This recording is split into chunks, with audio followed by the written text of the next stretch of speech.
Most of us fail in life because we're afraid of what everyone around you is thinking. That's 100% truth. So we live by the narrative of other people.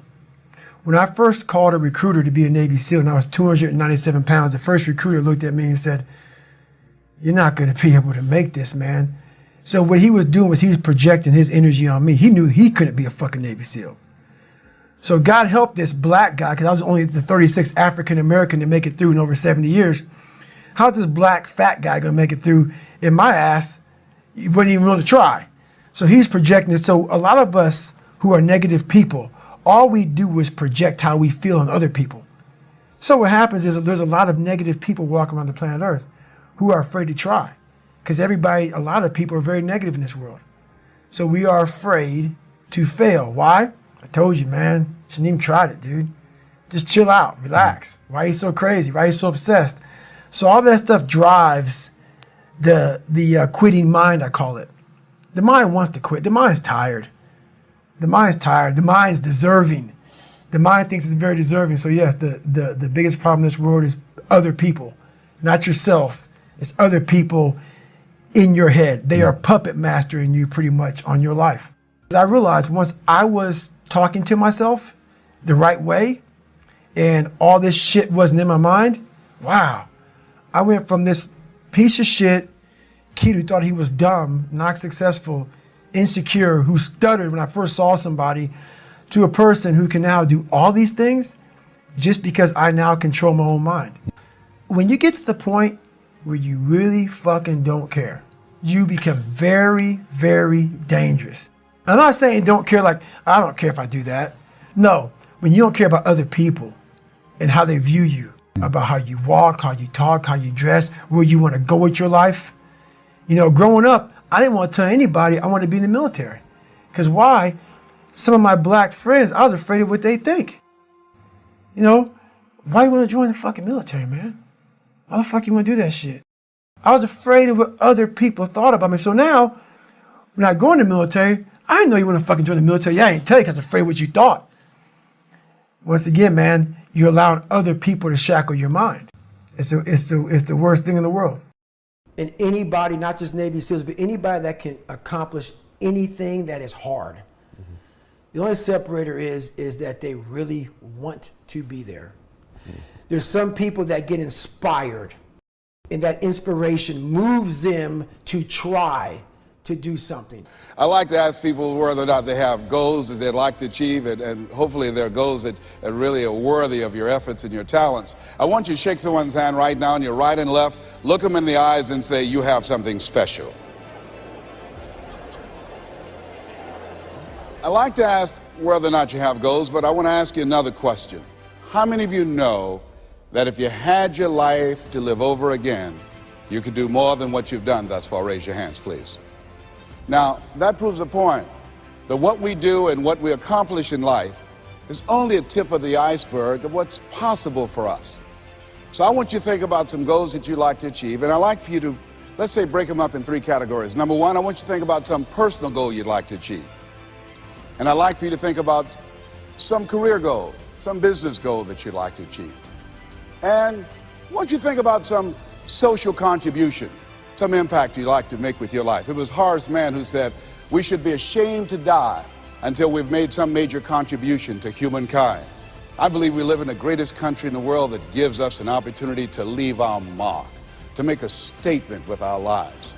And as you think about these goals, whatever those goals are, I want you to dramatically increase those goals. And I want to warn you, I don't want you to think about how you're going to do it. How is none of your business. The most important thing is just to increase those goals dramatically. I've found that most people fail in life, not because they aim too high and miss. Most people fail in life because they aim too low and hit. And many don't aim at all. So raise the bar on yourself and don't ask how you're going to do it. I'll never forget when I decided that I wanted to become a motivational speaker. I saw the late Dr. Norman Vincent Peale, and my heart said, I can do that. But my mind asked the question, how? And for over 14 years, I would go see Zig Ziglar and Dr. Norman Vincent Peale and Jim Rohn and different speakers, and I would be in the audience, and my heart would pounce and say, you can do that, Les. And then when I would leave, I would be going to the parking lot, and my mind said, how are you going to do it? And I spent so many years trying to figure out how. I wasted 14 years. How many of you ever procrastinated? Raise your hands, please. Yeah, see, so as you begin to think about your goals, the most important thing is, and write this down, commit yourself.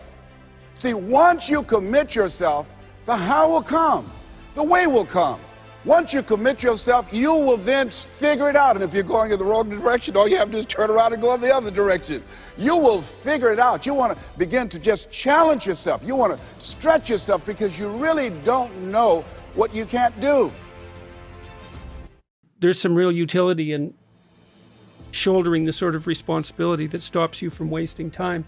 And you asked about negative elements of having children. I think, in some ways, similar to Russell, at least with regards to what he said so far, is there was virtually nothing about it that was negative as far as I was concerned.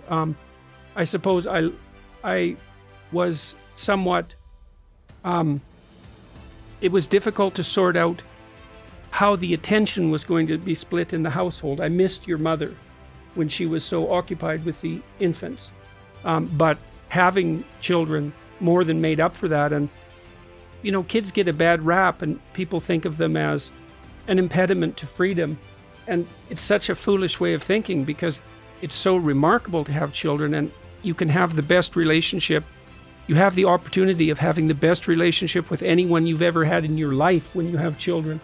And then also, someone is finally more important than you. You know, I mean, hopefully when you get married or you fall in love with someone, they're as important as you, or perhaps even more so. But when you have children, it's definitively the case that now someone is more important than you. And that's such a relief. And it is a crucial part of maturation to have that happen. And I don't believe that people, I'll get pilloried for this, or maybe you will, because it's your podcast. I can take the blame. I can handle it. I don't think it's possible to grow up without having children. Oh. It's unlikely. He's still got it. What's that? I said he's still got it. He can still drop a bon mot that's going to stir people up. Yeah, well, it's hard to grow up until someone's more important than you. So why would you? Why would you? Why wouldn't you continue being sybaritic and living, at least to some degree, for pleasure? So it's true. But children are amazing. And so everyone out there who's thinking about having children, you should do it because they add to your life. And then when you're older, like me, I'm 60, almost 60 now. I have grandchildren now.